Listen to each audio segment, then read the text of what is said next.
For the first time this season, Freesia leads the points battle. Unfortunately for all involved today, Watkins Glen tends to be anyone's game. The heavy slipstream acts as the great equalizer, and a savvy driver can pull off an upset. We'll see if anyone makes a surprise visit to Victory Lane as we get ready to watch Round 10 of the Lotus 79 Sunday Grand Prix Series, and you'll see it all live here on the Global SimRacing Channel. Hi, I'm Joe Peak, and with me in the booth is DJ Clark. Behind the scenes is our director, Ryan Bauer, and he's using cameras provided by Dougie Beard. Watkins Glen International actually did see the Lotus 79 back in 1978. In fact, it pretty much ran this exact layout. Let's head to our track guide to learn more about this venue.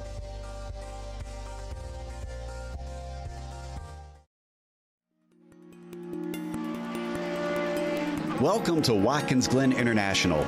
Situated in upstate New York, just south of the Finger Lakes, this track has seen it all. Few road circuits can boast hosting Formula One, IndyCar, NASCAR, and IMSA during its history. Though it did have a brief fallow period in the early 80s, thanks to the investment of local companies, it's grown into one of the premier road tracks in the U.S. With 4 layouts to choose from that range between 2.5 and 3.5 miles in length, lap times can vary greatly. But it also means it's suitable for lots of different levels of racing, from amateur to pro. The one thing that stays consistent no matter which car and which layout you're using is that Watkins Glen means speed. Many of the straights are very long, and the majority of the corners are fast sweepers. Some of them include a surprising amount of banking as well. Combine that with the proximity of the barriers, and this historic circuit retains a very old-school feel. Drivers in lesser-powered cars can expect drafting battles, while higher-powered machinery will test the skill and bravery of their pilots. Some of the turns are visually iconic, such as the carousel and the S's. Others, like the inner loop, the chute, and turn 9, greatly challenge even the expertly skilled. And of course, we haven't even mentioned the drastic amount of elevation change drivers experience. Between its rich history and popularity among drivers, this track stays busy and seems likely to be that way for a long, long time.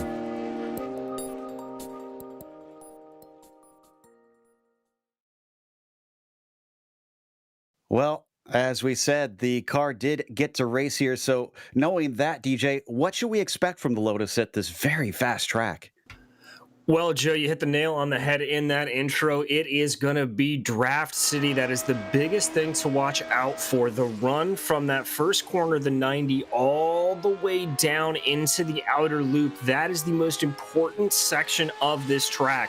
You've really got to nail that exit out of that right-hander. Of course, one of the quirks here in the iRacing system, you can take that corner very, very wide to try to maximize momentum. And so we may see a bunch of drivers doing that, but what's really fascinating about it is the multiple lines you can take through there will really develop a special way to do it.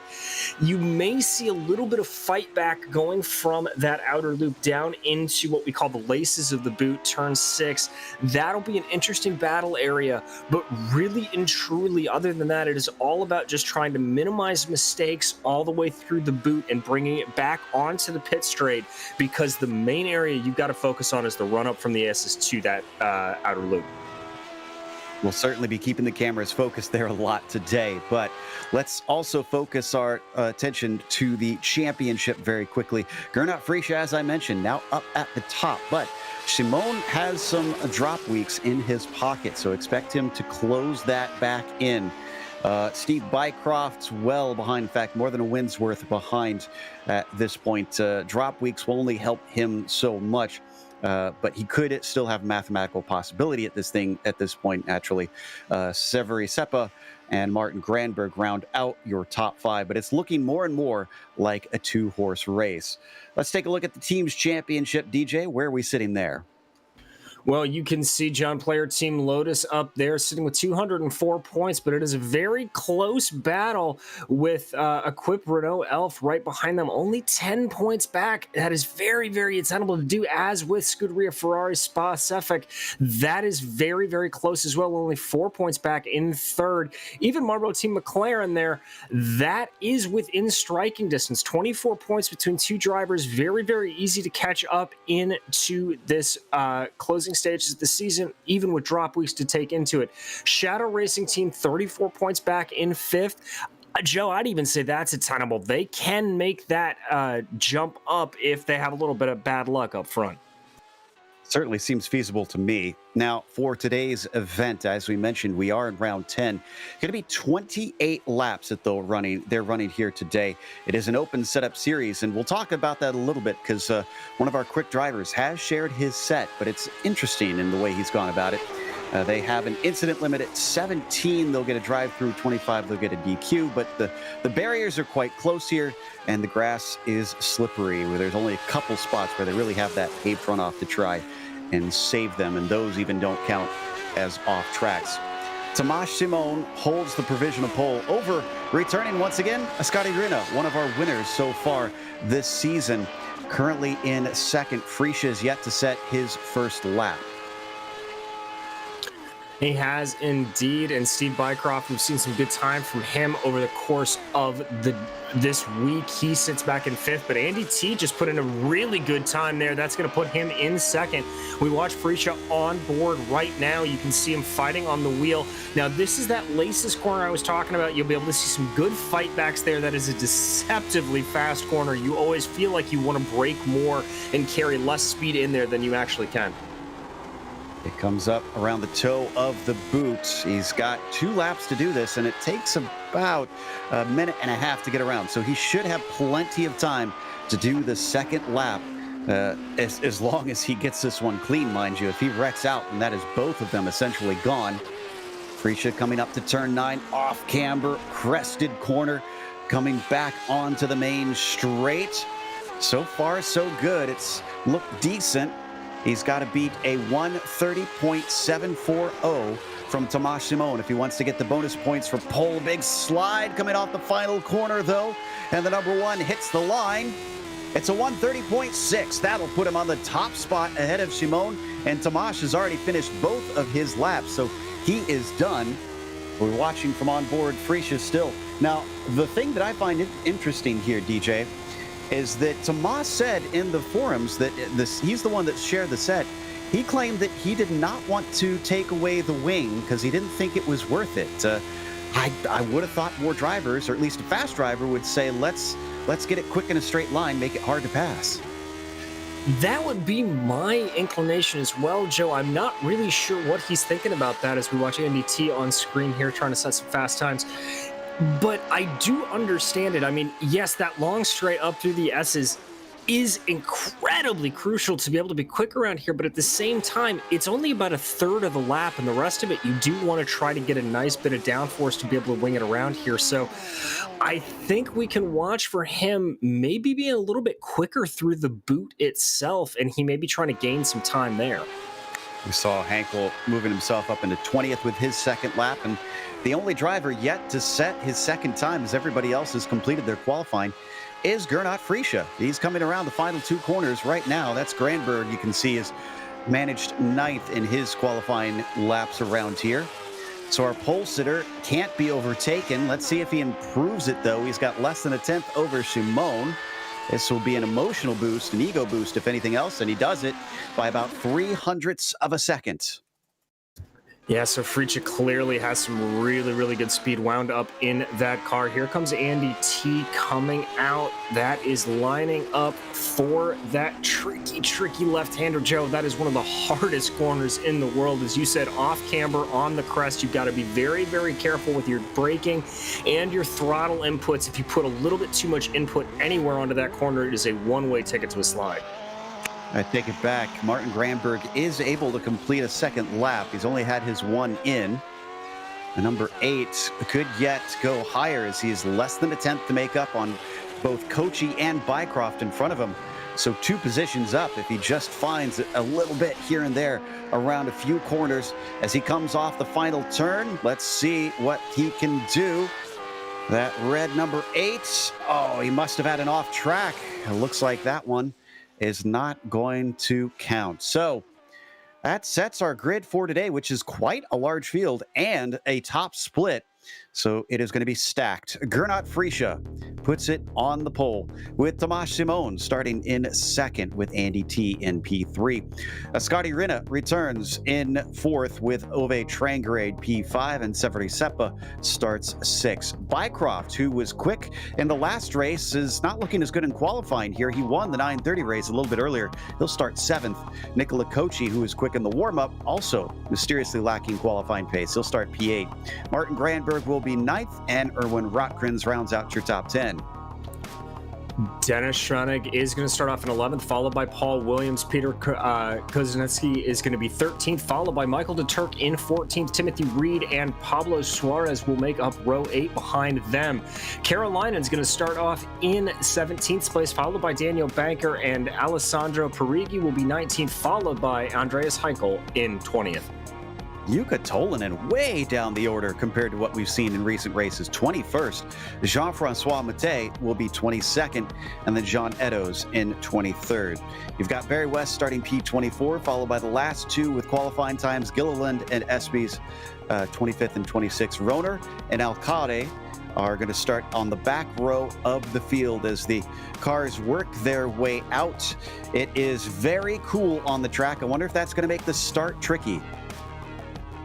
I think it is, Joe. You know, normally these cars don't really have to worry about overheating tires, anything like that. But with a 67-degree track temperature, watch for these guys to be especially careful going through the S's. That can be very, very tricky if everything's not up to temp. All right, so just a couple more that need to work their way out. Round 10, just 3 more rounds to go, including today's event.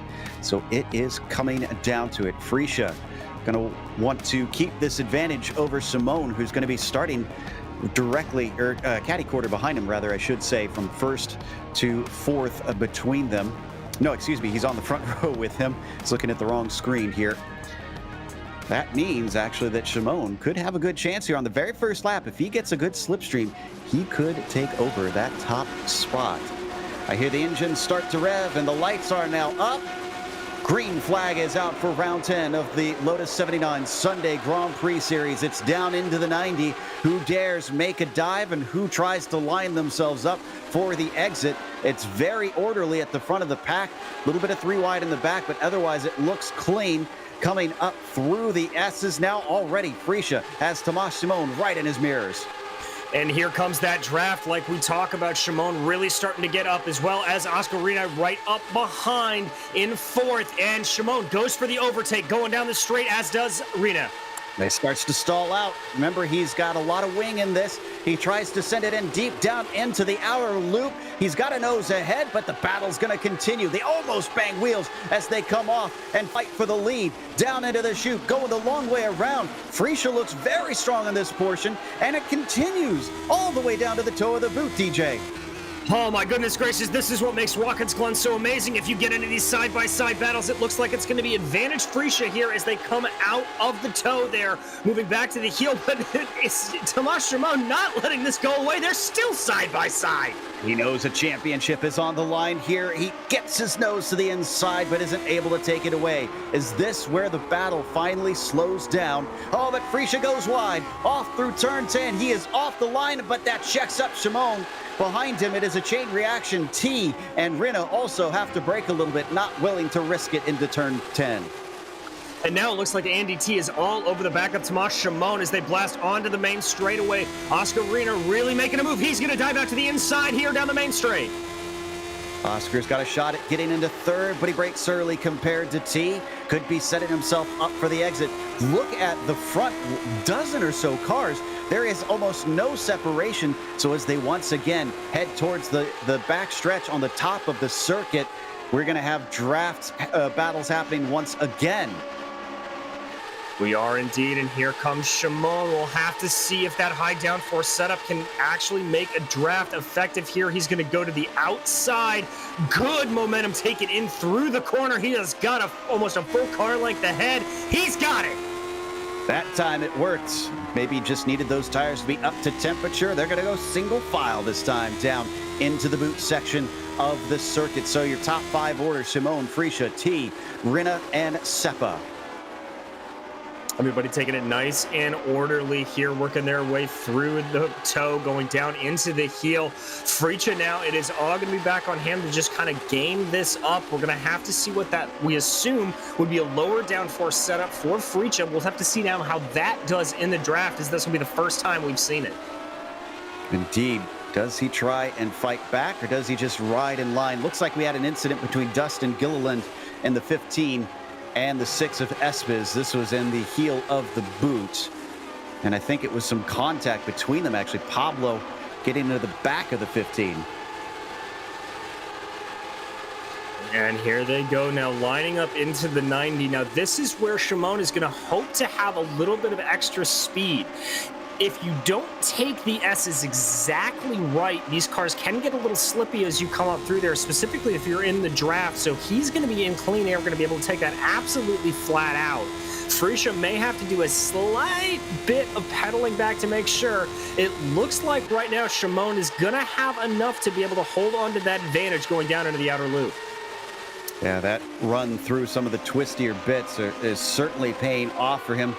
So you see them swing out of the outer loop and down into the chute one more time. Don't forget about T and Rinna. They're still very close on the back of Gernot Freecha. And we watched from on board Steve Bycroft as well for a brief moment. But he's got trouble from behind. It's Ove Trangrade in the number 11 that's been hounding him. Yeah, it's very much the story in this sort of top 12 pack, like you said, Joe. Everybody looking ahead, trying to get that pass done, but there are just as many drivers trying to come up behind. So very, very close across the entire field here in about this top 12-15. Don't need to go to it, but I can report that Erwin Rotkins also had a spin coming out of the toe of the boot. Ooh, big correction there as we rode on board with Trangrade. So we saw him have to catch the car coming off of turn 9. And it is very, very easy to lose it there. As I said, a lot of these corners, it's all about patience around here at Watkins Glen. The instinct of a lot of drivers is try to get on the power early, maximize the speed off of the corner. But the truth of the matter is that the more you wait, the more you hold back on that accelerator and wait to put the power down in maximum, it will get you around here faster. So this track really a test of drivers' patience and belief in the car. This looks good for Andy T at this point. Freecha is dropping away from Shimon, so our doubts were unfounded. Tomasz has been incredibly quick and keeping himself out of range. No attempt from T this time, who we've hopped on board with. Yeah, not quite yet. You want to be very careful about when you choose to make that pass. You've got to be sure you absolutely get it right, especially with as close as these guys are running, because I have a fear that if you try to go for the overtake down that straightaway, it'll open you up if you're not able to get it done. You get a little bit put offline, and the guy behind you will be able to bite that back really quick. Speaking of biting back really quick, T still about 2 car lengths back from Freecha. He's very much a threat here, so unfortunately for Gernot, he is looking backwards probably more than he's looking forwards in these fights. They come back onto the main circuit, getting ready to start lap 5 soon. And so far, he's been on his rear guard for a good chunk of this race. He has, and that's the way nobody wants to drive. You're looking out of the back of the car. It sort of distracts your focus. It becomes very easy to miss a braking point, even if incidentally you... So it is not the way you want to have to drive around here, but Gernot Freecha doing a very, very good job of keeping it all together. We've jumped back into the mid-pack. This is Michael de Turk. He's chasing Dennis Schoening. This is for 10th position. Let's see what kind of run he can get up the hill. We have 2 different philosophies on the downforce for these cars. Schoening not looking too quick, but de Turk is. He's following him, weaving across the track. They climb all the way to the top, and then it comes over the crest, plunging back down into the carousel. De Turk's going to have it. I thought for a second there that Schoening was going to be able to try to block off his approach there, but good job from de Turk to keep in that. You also saw Schoening weaving a little bit down that back straightaway, just trying to break the draft. Rest assured, as we get a little closer into the race, we get closer to that checkered flag, I think you're going to see a lot more of that sort of draft defense from these drivers. Steve Bycroft still having a heck of a time here. He's got 6. He's been in 6. But Ove Trangrade has been hassling him, and Martin Granberg behind. Don't know if we can see it there in the camera angle, but Coach, he got very, very close to him. Coachy, again, I'm surprised at how quick he was in the warm-up before we got into the session, and now suddenly he's not able to do much better than ninth. We're watching from his helmet cam right now. Well, in qualifying, that doesn't exactly make sense out of Kochi, but I will say when you get into the actual race setting like this, running Watkins Glen in these cars, it's almost akin to running an oval with the massive amount of speeds that you are carrying and the high emphasis placed on the draft, specifically running up through these S's. I mentioned it a little bit earlier. You have to think about feathering the throttle even when you're coming up through the S's. Make sure you absolutely get it right. But here comes Kochi right now on Granberg. He looks like he's got a heck of a run. Oh, but we got to go to the lead because Frisha somehow got himself a better exit out of the 90, and he's challenging Simone. Looks around the outside, but he can't pull the same move that Tomasz did on him earlier in the race. That's the first time we've seen Gernot really be able to fight back with a slipstream. It is. There may be a little bit of gamesmanship there from Gernot, just trying to hold it out. But what that attempt did is exactly what I talked about earlier. Andy T now all up behind his gearbox. The three of these guys have separated themselves out from Ascari Arena by about 0.8 of a second. So this is turning into a three-horse race up front. Indeed. As they break away from the rest of the field. That's good news for them, although 3 is still much harder than 2. Wonder if Frisha and Simone will try their best to try and shake T throughout this race so that they can just have a straight battle between each other. That would be my inclination, but I think Andy T does not want to let that go away too easily. You see him sticking right behind here, nice and close, trying to hold on to it. We're going to line it up through the 90 again, all about exit speed. You see everybody running just a hair over the line there. That is all perfectly legal. This time, unfortunately for Gernot, doesn't seem to have the run that he had last time. T, is he going to be able to close in for an attack as they pick up speed up to 170 miles per hour coming towards the end of the back stretch? No. Frisha looks mildly quicker in a straight line, and he did gain on Shimoda. Oh, but he goes wide here. It sends it a little bit too hot. Does he try and protect? No. He does not defend on Andy T, who can't get to the inside, but certainly gives him a little bit of a hello.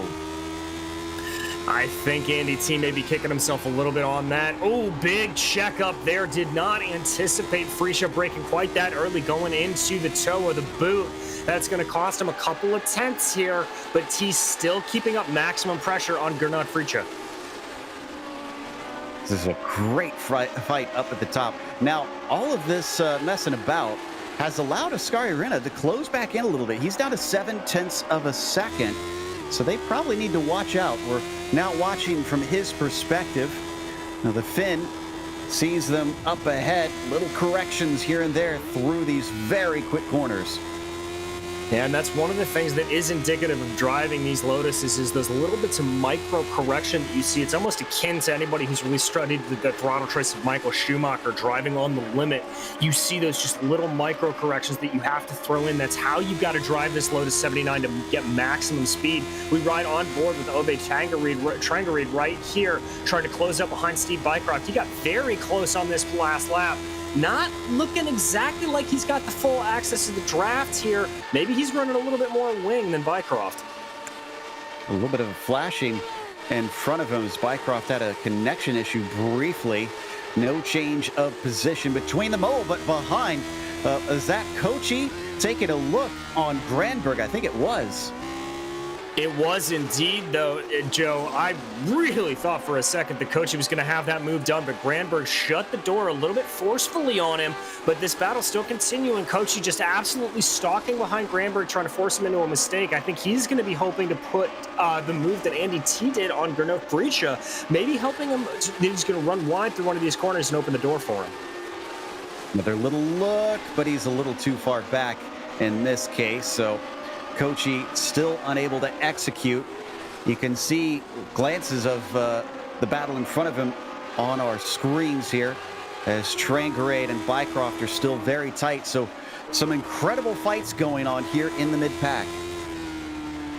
Just great battles up and down this field. You can see why this was a favorite of both spectators and fans back in the day running this layout in these old school cars. Another incident, unfortunately, Timo Karjalainen looks like he has spun out. He's going to get it going out of turn 9, so I think maybe the damage isn't too much, and he will be able to continue. There you see him on screen now. Let's take a look at what happened here. I think he had a few that had to take avoiding action just to keep away from him. All right, so this is coming up to that tricky turn 9 like I talked about. Yeah, I think he just got the power down. Oh, big lap there. Got the power down just a little bit early, and the rear tire started to spin. As that's happening, Nicola Kochi side by side once again. Oh, and Kochi just caught a big slide coming around the chute. I think we need to head back to that replay here once again, because the 7 had a great attempt and a magnificent save, but it didn't get him the spot in the end. It didn't get him the spot, but Nicola doing a great impression of dirt track driving. So there you see him going around the outside of the outer loop. That's going to carry more speed, more momentum, but you got to get wound down a little bit to make it back on the track. That's going to give the sacrifice back to Granberg. Here he goes into the corner, a little bit too much exit speed. Oh, just holds that slide and keeps all 4 tires on the black stuff. On the edge of control, watching from on board. Wow. Nicely done. Nicely done. The Italian is still in 9th, and he still has a whole car after that because, well, there's not a lot of runoff in the chute in the first place. So it's a good thing that he didn't lose it in that particular corner. So we come back to our leaders. T still trailing Friscia and Simone, with Ascari Rina just a bit farther off, but having not dropped off nearly as much as those behind him. Seppa is about 2 seconds back in 4th. There you can see the gaps, and look at this. Here we go again. Gernot gaining and gaining, snaking behind. He's going to try for the inside. Simone knows he can hold this outside line on this banked downhill corner, and he keeps it. Heads up play there from Tomas Simone, knowing exactly where that grip is going to be. It's one of the things that makes the outer loop such a great corner, is you can take the inside or the outside just depending on how your car is set up. So Simone's going to keep him at bay for now. Andy T's still involved in it, but that's really pulling Ascari Arena back in. He is not going away anytime soon. Now, it is a 28-car field, 27 now, because we've lost Espes. Everybody else is still out running. One of our spotters is getting in our ear saying that he thinks that lap traffic may decide this race. If it does, though, I think it won't happen for a while. Looks like they've got a ways before they catch the back of the field here. Yeah, the last car running out on track is Barry West. He's about 22 seconds up the road from Simone, Friscia, and T. Just looking very quickly at lap times, looks like there's about a 2-second delta in between the two. Simone running a 32 flat on that last lap out, and Barry West running about a 34.1. Once again, watching Trangaré try to chase Bycroft. He's pretty close at this point. What's it going to do here, coming up and over the crest onto the back stretch? Bycroft pulled a little slipstream from Seppa, so that might help him. And indeed, Trangaré does not gain. Oh, and side by side again between our leaders. This time Simone on the inside as Friscia forces him off the line that he's liked for much of this race. That'll give him the inside on the chute. They're side by side coming down the laces into the toe. T watching, not sure which way to go. He almost gets into the back of Simone. It switches back yet again, and still neither of them willing to give way. A little bit better momentum for Friscia as he edges ahead. Is Simone going to send it in deep down into the heel? No, not quite. Still, he's given space by Friscia. The multi-time champion finally seals it, and he's back up to the front. Oh my goodness gracious, talk about a battle, and what that has done is Ascari Arena now fully up behind Andy T, back into this battle fully. So now it comes down to Simone. We talked about that lower wing, how much less downforce Simone is running. Is he going to be able to make the run here now that he is back into the draft? Andy T also going to be hoping to take a little bit of advantage, but Ascari Arena, we ride on board with him now that he is in the catbird seat, the popcorn position. He is ready to fly. All right. So as Rinna finds himself with a huge slipstream of 3 cars up in front of him. Is that going to be enough to really try and get up on the podium? Simone, though, remember, he's not that quick in a straight line, but he is going to get the slipstream, and in fact, he's going to look to the outside again. Friscia, as he holds the defensive line coming into the carousel. He is not brave enough, sending it into the corner, getting a nose ahead. Simone fights back yet again. He's got the inside down into the carousel, and here comes Andy T, too hot into the turn. Unfortunately, he spins it out, but he keeps it out of the wall as the fight continues up at the front. Friscia down to the inside, coming into the toe of the boot. Simone still trying to hold on to it as they come up and over the hill. It's going to be reverse of what we saw last lap, and it's going to be Friscia to the inside. Friscia's going to try to hold that inside. Simone trying to carry momentum along the outside. They almost come together through that corner, and now they're going to be side by side again. Looks like Friscia's backing off ever so slightly. Very hard to carry more than one line through there, and indeed, that is going to be position Simone for now. But Ascari Arena fully committed into this. He is now less than a car length behind Friscia. From 3 quickly up to 4, and now it's back down to 3. Andy T is still going. He's down in 8th, unfortunately, as our leaders come across the line. You can see that Seppa's not been able to close as much as Ascari Arena and still has some ground to make up. But if they keep fighting like this every lap, he might as well be up there pretty soon. We're watching T now as he chases Nicola Cocci. And now we switch back to Simone. Here we go. He's up at the front. Friscia knows he can reel him back in. Ascari Arena following him. Will he learn from T's mistake? As they're going to go side by side again, DJ. And Reno taking full advantage of that. That was Friscia running a little bit wide through the outer loop, and now it's going to be Reno to the outside of that corner. He's going to try to keep the momentum down. He has got it done for now. He's got it. Rina up into 2nd place, but that has spread them apart from Simone ever so slightly, and this is on the twistier part of the circuit. Is this the chance for the number 4 to finally make a gap? He is going to hope to, but he still only has a gap of about 0.4 of a second back to Ascari Arena right here. That is not enough to fully break the draft. You need to be about 1 second to 1.5 seconds ahead to really get it. Little bit of a wiggle there coming off of turn 9 for Tomas Simone. That's going to cost him about 1/10.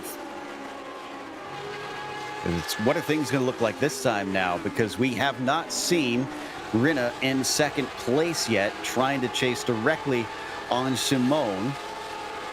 This is, and they are now being caught by Seppa. That last lap chopped it down to 0.8 of a second. Is he going to pull the slipstream? And is he going to bring in Bycroft and Trangarade right behind him? We're watching from onboard Ascari. You look out the back of his wing there. That is Friscia trying to close him down. You also saw that flash across your screen. Andy T clearly got a little bit of red mist, a little bit angry at his mistake on that previous lap, setting the fastest lap of the race. As there you see him on your screen trying to close down. His biggest disadvantage right now is he is 2.7 seconds behind Tangerine in 6th, but our leader's staying relatively calm up front. If this is calm, I'd hate to see what chaos is. Meanwhile, we took another glance at T, who was not able to make the pass, and now we are back once again to our top 3. Looks like they're pulling away in this portion on Seppa, extending the gap by a few tenths. Seems like maybe Seppa's another one potentially has that wing trimmed out. I think he might. You were able to see how much he was able to close off of the 90, but not really able to do it through the twisty bits of this track. But he will hope to try to gain back up on Friscia here, going up through the S's. But we just crossed over about halfway race distance and still a lot of laps to go. Rina hasn't been off the top step of the podium that long. His last win was at Donington. But he also hasn't attended a whole lot of the races this season, which is why he's not in the fight for the championship. He also had a few poor rounds early on that put him under, or behind the 8 ball rather. Watching from Trangarade as he looks up ahead. And I can tell you that Rin is getting very close. Rin is actually going to be side by side here with Simone potentially. Oh, he almost did. coming up to the carousel, and there is the gap on screen. Less than a car length between number 4 and the number 3. And I genuinely think a little bit on that Ascari Rina not wanting to make a move there into the outer loop. He wasn't looking particularly aggressive, but instead Tomas Shimon moved that car to the inside, taking the defensive line, and that sort of put Rina on the offensive, not by his own volition. Oh, a mistake. Down into the heel of the boot. Shimon potentially opens the door. Rina looking around the outside coming into 9. Once again, a little slide from the red number 4, but he controls this one better. And now Rina is right on top of that gearbox. If he can hold this position until they get to the run up to the outer loop, I think he might have his best chance yet. I couldn't agree more with you, Joe. And you see both of those drivers just working their way through those final couple of corners. Rina doing a very good job here, just poking his nose ever so slightly more to the inside, trying to get a little bit of clean air on that front wing to maximize speed. But he is right up behind Shimon's gearbox. Here comes Rina. He is right there. Is he too soon, though? He pokes his nose out even before they get to the backstretch. Who has the better straight line speed? As they now head towards the outer loop, they're going to give a double toe to Gernot Frische behind, who will gather up all that he had lost. Around the outside, here comes Ascari, the Finn, trying to hold the long way around. It doesn't give him a nose ahead, but it'll give him the inside, coming down into the chutes as they both break into the turn, playing chicken, trying to hold on for dear life. And it swings back in favor of Shimon once again. We've seen this multiple times this race. The side-by-side racing has been phenomenal, and finally he gives it up as Ascari has to settle for second. He could get another bite at the apple. He looks to the inside, coming down to the heel of the boot, but he's not brave enough to actually get it side by side. Yeah, Shimon sort of left the door open there for him, but Rina deciding not to take it. Discretion being the better part of valor there. They line their way out of turn 9. This has pulled Gernot Frische all the way back up into position here, so he is going to be very close. And Seppa now fully in this battle, turning this into a full 4-car battle. Watch out for those 3rd and 4th place cars coming up the S's. That's going to be a mega draft to both of them. The only driver of these 4, actually no, all 4 of these have won so far this season. I take that back. Seppa has managed to win in round 2 at Long Beach. So they're not going to have a new winner if it's one of these 4, but the question is who's the hungriest, and they all have their own motivations right now.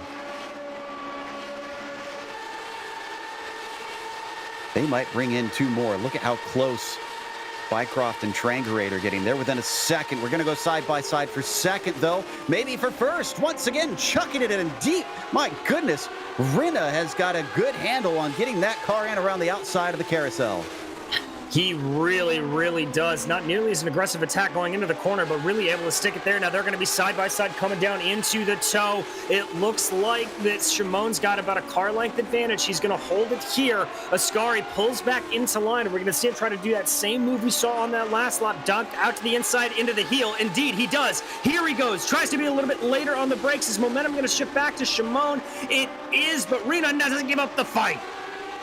Are they going to be side by side through turn 9? Little blank there from Tomas Shimon, unfortunately, and maybe that distracted Rina enough that he isn't able to hold on. Indeed, I think that's exactly what happened there. I can tell you, Joe, being in that position, you see the car blink in front of you, you start to run your mind through the worst case scenarios multiple times again as they head back onto this pit straight. Bycroft and Tangerid are back into this fight. This is a 6-car train for P1. Incredible stuff. This is anybody's game, and we've still got 11 laps to go.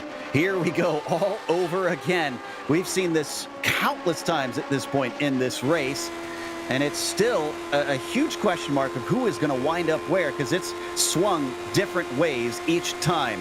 Shimon heads towards the outside as they all close the gap, but nobody able to get side by side this time. Being a little bit more cautious this time around. A little bit of a block off there from Rina Frische. I think trying to just see if he could poke his nose to the inside, maybe scare Ascari off the corner a little bit, but that didn't work. Now Ascari Rina here is going to try to run that same move. Doesn't look like he is nearly close enough. Bad run there through the toe of the boot. at least in the entrance point. Ascari not going to be close enough to do anything through the heel. Breaking down into turn 8. All of them just kind of sizing each other up at this point. One of the brief moments of respite that they've had all race long, because many have been fighting side by side. If one isn't, the other is. They come through the penultimate turn. Ooh, a big slide up in front as we ride on board with Tranquerade. Scotty Rinna looked like his tail was waggling. Indeed it did. And Joe, it's very easy to get the tail out in these Lotus 79s. It's kind of the natural position for him, but that is not the fastest way around the track. But Rinna, even with that slide, setting the fastest lap with a 31.6. Now he is going to close up behind Shimon. We've seen this time and time again. It's going to have to be a little bit of a late move, but he has got a full head of steam. And that fastest lap may be important down the line, because that's 2 bonus points, but Rinna doesn't go for it. That was a definite lift from as we rode on board. Yeah, I think he just felt that he was a little bit too far back and maybe a little bit too much of a dive bomb. In this point, I think what Ascari's trying to do is just get into Shimon's head, and it's working. Shimon, big wiggle coming down into the laces. That is one of the smartest things I've seen, if that's the case, because he knows that it's just going to go back and forth on their way up the hill. If he can get him in the twistier bits, he can maybe try to run away from him, not give the toe as much through this portion. And again, he lifts despite being right on top of him. I think Rinna's starting to think long term. He's thinking, what can I do on the attack at the end of this race? I think that's exactly right, Joe. We've seen Rinna really be one of the few drivers in this race that has wanted to try to make a move going into the heel, into turn 8, and there you see that is the closest I have seen him in that section yet, and he willfully chose to back off and just try to game this out.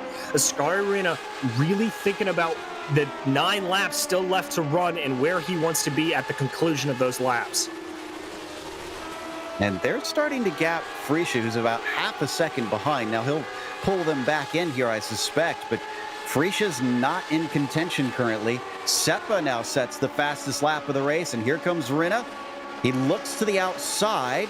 Does he keep trying to make the pass, though? He's going to pull up alongside him. Here we go. I cannot believe he started that pass all the way back in the S's. That is normally a one-way ticket to disaster, but as they dive down into the outer loop, Rinna trying to hold that outside momentum. He's got about a nose ahead as they hit the apex of the corner. He's going to have the preferred line going down into the laces. Can he hold it? He's got the car ahead. I think he's got it.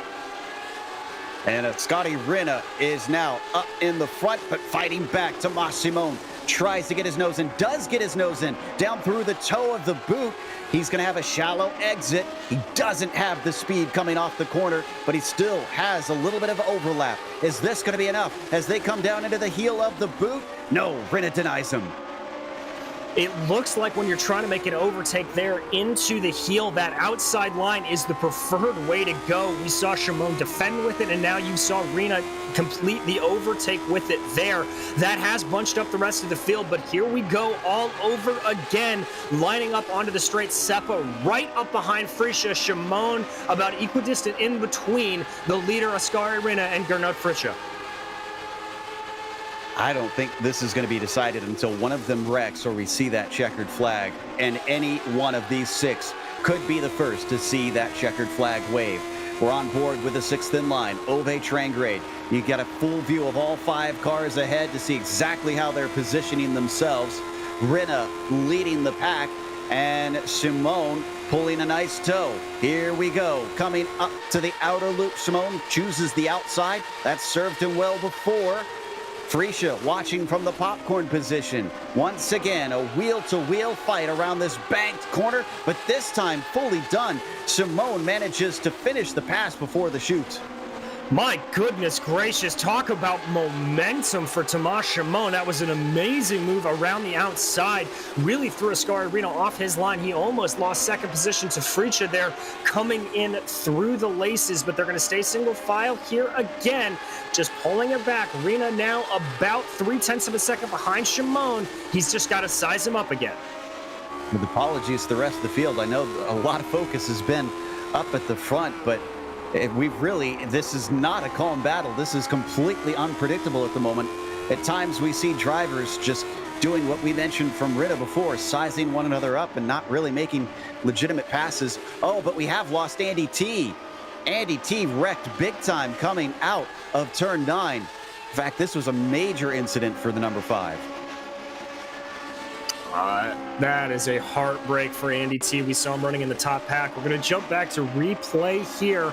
So this is lining up there. That's turn 9, that tricky corner that we've talked about before. You see him. Oh, Joe, you said it in the intro. That glass is slippery. Oh!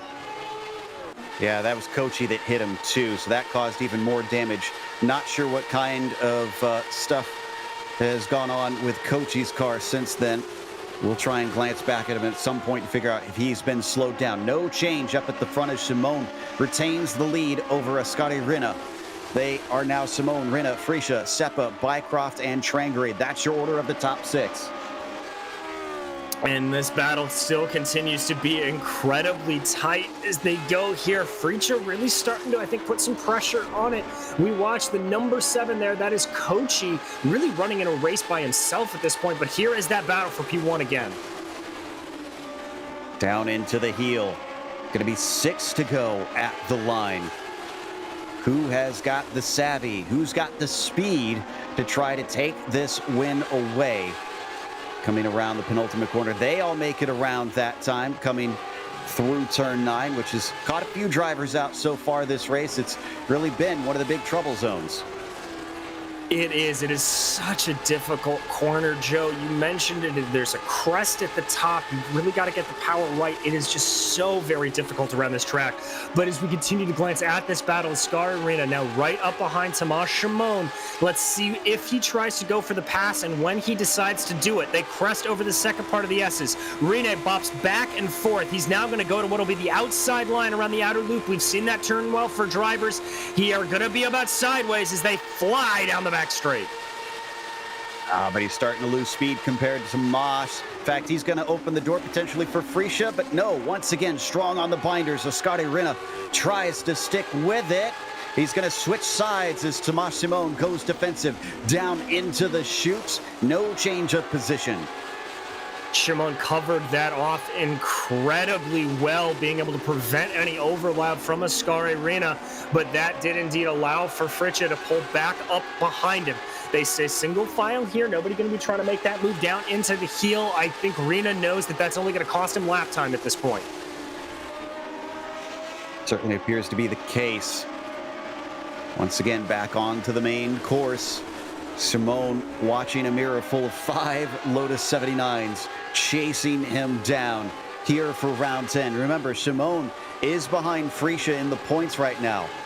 And if he gets passed by Rinna, he will still finish ahead of Gernot, but he wants max points. He wants to put himself in the best position for this championship. What has Gernot got in all of this? He's been sitting back there in third for quite some time now. Is he just waiting patiently? I have to think he is doing a little bit of that. We have seen him right up behind the tailpipe of Ascari Rinna at a couple of different points. I have got to think that Frecia is just waiting to make the move when he sees it. But as you can see there, Rinna getting very, very close. You can see the draft coming into play. Rinna's going to poke to the outside again. Frecia pokes his nose a little bit on the inside. Yeah, he's being cautious there, Joe. He doesn't want to make this move too quick. They come down into the chute one more time. Another defensive line from Tomas Simone. And that's compromising his exit both times, but it's a short run down the laces into the toe. So no opportunity for Ascari as they come back up the hill. We're going to get 4 to go next time at the line. This is becoming an incredible nail-biter.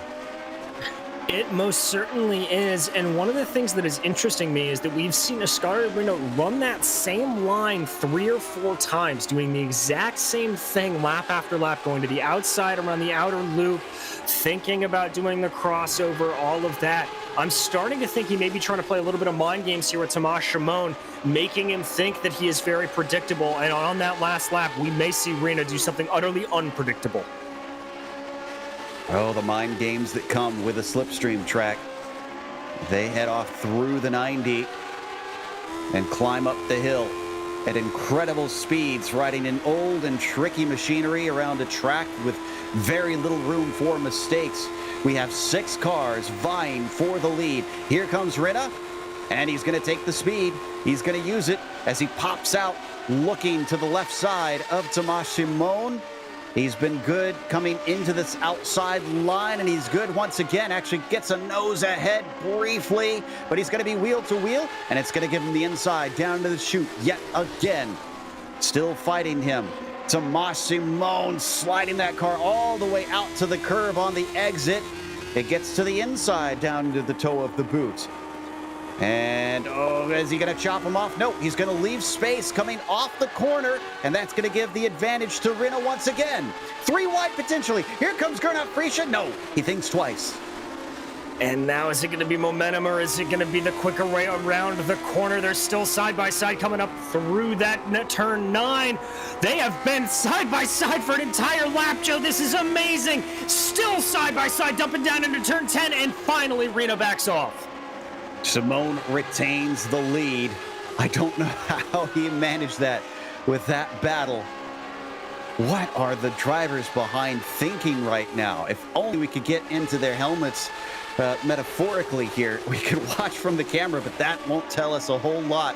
We want to know what their plan is. As Nicola Cocci now takes the fastest lap of the race, well, that answers our question. I don't think he is suffering from damage.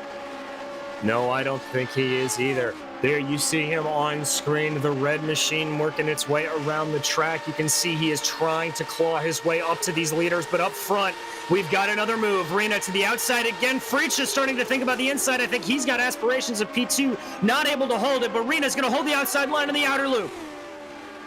Once again, the battle erupting up at the very front of the pack, but Frische, I think he's sizing things up to see what is possible when it comes to the final lap. I wonder if he's going to actually just send it and make it 3 wide into some of these corners. Here we go. Oh, almost chops him off. I think Rinna had to take to the grass a little bit, and Frische had to take evasive action because of that as well.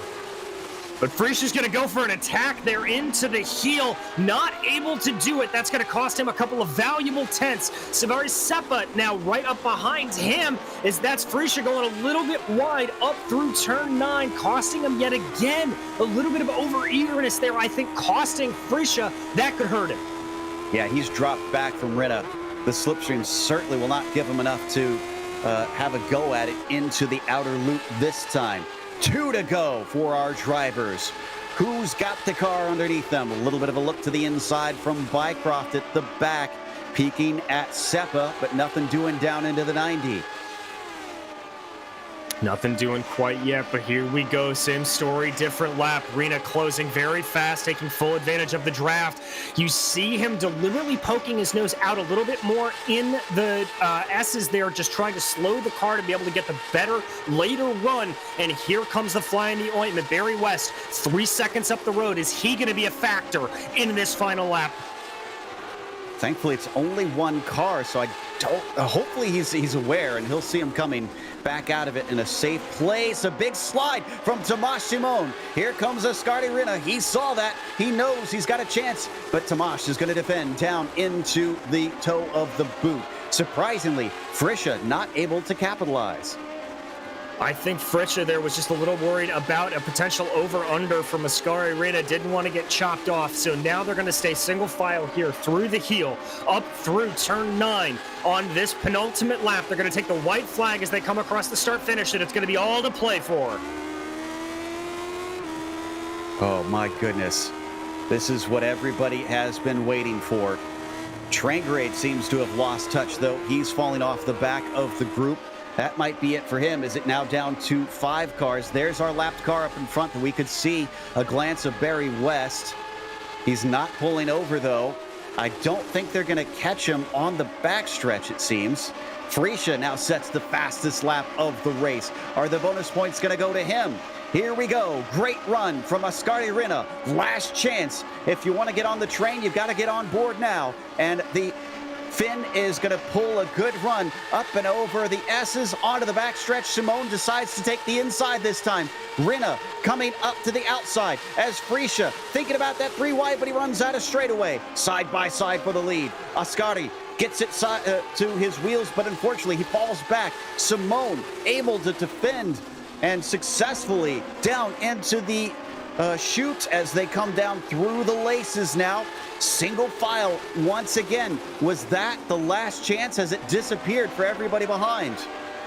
We've seen Rinna try to make the move here, going down into the heel. Is he going to try it again?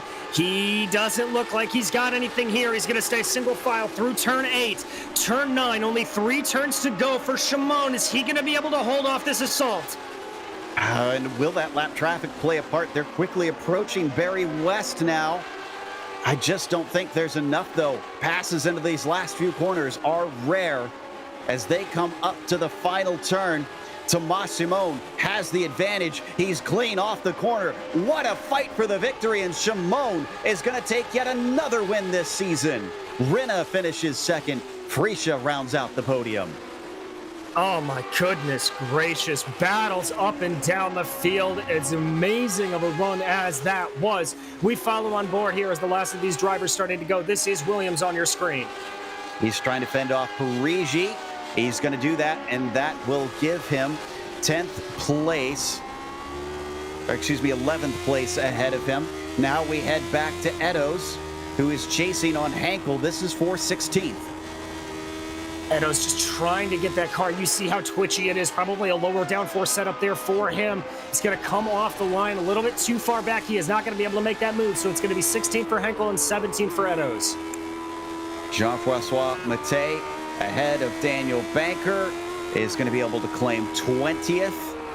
And then from there, all the battles have separated. So that gives us a chance to finally breathe and collect ourselves. We're going to come back with the official results as well as driver interviews, so don't go anywhere.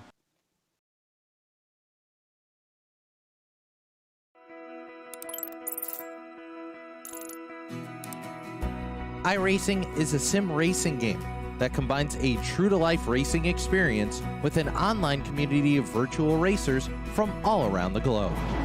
iRacing offers a multitude of officially licensed cars and tracks, laser scanned with millimeter accuracy.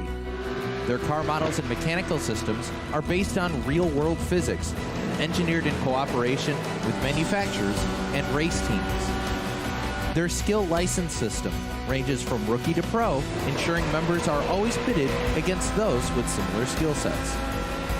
Members are able to sign up for a weekly race series, compete in time trials, host a private race with friends, and participate in racing leagues created and run by the community. With over 170,000 members, iRacing works in partnership with renowned motorsports organizations like NASCAR to deliver virtual races based on the real-life NASCAR Cup Series, as well as many other series on the NASCAR ladder. iRacing also features team racing, providing a variety of options for members to create and manage their own teams. Race with friends or real-world teammates in full-length endurance events like the 24 Hours of Daytona, Spa 24, or the Bathurst 12-Hour. Additional partners include IMSA, World of Outlaws, Supercars, and IndyCar, allowing members to race in their very own Indianapolis 500, Bathurst 1000, Chili Bowl, and many more iconic events. This is iRacing, delivering the most authentic racing experience short of getting into a real race car. Sign up today at iRacing.com.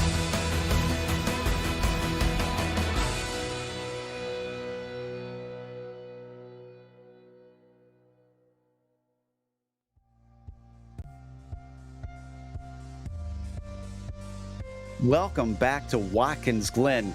This was one for the ages. I think we both was on the floor up here in the booth after seeing how that one wrapped up. And Tomas Simone did a phenomenal job keeping everyone behind. He didn't take the pole position bonus, but he did wind up with the win in the end. And I think he took the fastest lap after all was said and done as well. Scotty Rinna tried his best to snatch the victory, but he had to settle for second. And Gernot Friscia losing valuable points to his rival in the championship, finishing third today. Severi Seppa was P4 and Steve Bycroft was fifth, with Ove Trangerade finishing sixth. Those top six separated by 2 seconds across the line. Nicola Kochi was seventh, with Martin Granberg finishing in eighth. Then it's Michael DeTurk in ninth, and Dennis Shaning finishing 10th. In 11th was Paul Williams, followed by Alessandro Parigi in 12th. Peter Kozecki is 13th, followed by Timothy Reed and Pablo Suarez. In 16th, you saw the battle crossing the line. Andreas Hunkel was able to keep ahead of John Eddowes. Behind them, Jukka Tolinen in 18th and Miguel Alcaide in 19th, followed by Jean-Francois Mattei in 20th. Then you've got Daniel Banker in 21st and Dustin Gilliland in 22nd. Last car in the lead lap was Timo Karjalainen in 23rd rather. And then you've got Erwin Rotkins in 24th and Barry West 25th. DNFs for T, Roner, and Espiz. As we get our second place finisher ready to talk to us, Askari Rinna is going to tell us about that fight from his perspective. Oscar, my goodness, it looked like it was incredibly nail-biting from within the car. It was from outside in our perspective. I mean, what was your strategy heading into this thing and then in the race? Yeah, hi guys. I'm absolutely done. I mean, I didn't expect much from this race because I only had around I don't know, 15, 20 laps of practice. I didn't really have time this week to practice, so I didn't expect much. And getting P4 on quali was pretty much what I thought would happen. And then I instantly realized when we went to the first lap, basically, that I was running the highest downforce out of the top 4, top 5 around there. So my plan was just waiting for others to battle and just capitalize on those mistakes, and basically getting Tamas at the end was just I knew I couldn't take him to the carousel, so I thought maybe the right-hander, I don't know what turn that is, but after when you come to the back straight, and I thought maybe there's a chance if I get a good exit, but I didn't get a good exit, so I just decided, okay, second place will do this time, but it was hard work. It looked like hard work. How tough was it hanging around the outside? Was there much grip? Because it certainly looked like a number of times you made it work. Yeah, there was lots of more grip on the outside actually than on the inside. I tried once going on the inside when I think I was defending, and I just the back end would just step out. The grip was on the outside, but maybe I could hold it around there, but I wasn't confident enough still, maybe. But yeah. Well, we're going to switch gears, and we've gone from a track that is just basically all sweepers and high-speed corners down to Zolder with a ton of chicanes. How do you see your chances heading off to Belgium? I would love to do that, but unfortunately, Bathurst 12 hours is coming, so I'm doing that. So it's a skip for me. Well, without the championship available to you, it's understandable. Congratulations on a podium, and hopefully we'll see you when we get to the final round at week 12. Thank you very much, guys. That was Rinna, our second place finisher here today. And then up next, DJ has caught up with third place finisher Gernot Friesche. Well, Gernot, I first have to ask you, just talk me through that race. I'm exhausted commentating on it. How tired are you after running what looked like a non-stop race? Of course, I'm also a little bit tired and sweating quite a bit. That was a really intense race. We don't often get finishes with I think 7 cars within 4 seconds, so that's quite crazy. It really, really was. You obviously started off on pole, and then Tomas was able to get a little bit on you, but you stuck right up with there. It looked like you were trying to go for some moves as Askari was, trying to go around the outside of the outer loop through the carousel, any of that stuff. How close were you to getting those done, or was this a little bit about thinking about the championship and choosing to back off of those moves a little bit? No, not at all. Actually, I was thinking about maybe winning this race. I was hoping for Thomas to be fighting with Oskari even a little bit harder, and maybe exploit the situation if it comes up. But in the end, it was never really close enough, and it's really hard